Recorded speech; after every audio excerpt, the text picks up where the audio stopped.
Hi hello everyone, welcome back our channel. నేను మీ కిషోర్ సత్య. So friends, అందరూ బాగున్నారు కదండి. నేనైతే ఈరోజైతే మన స్పెషల్ వచ్చేసి దోసకాయ ఎండుమిర్చితో రోటి చట్నీ అనమాట. చాలా టేస్టీగా ఉంటుంది, పిల్లలు కూడా చాలా ఇష్టంగా తింటారండి. అలాగే ముందుగా పెనం పెట్టేసుకొని అందులో కొంచెం ఆయిల్ వేసేసుకొని నేనైతే ఎండుమిర్చిని అయితే వేపి పక్కన పెట్టేసుకున్నానండి.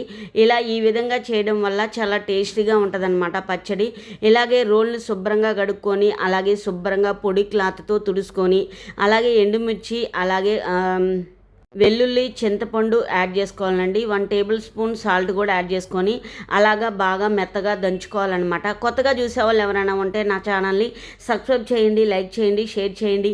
మనకి ఆగ్రోమిక్లో ఆఫర్లు అయితే నడుస్తున్నాయన్నమాట. అలాగే సో ఫ్రెండ్స్, మనకైతే ఫుల్ వీడియోస్ అయితే ఉన్నాయి, తప్పకుండా చూడండి. నా రోటి చట్నీ కూడా కంప్లీట్ అయింది. మనమైతే తాలింపు అయితే పెట్టేసుకుందామండి. తాలింపు పెట్టుకొని చాలా వేడివేడి అన్నంలో మనం పచ్చడి వేసుకొని తింటే చాలా టేస్టీగా ఉంటుంది. థ్యాంక్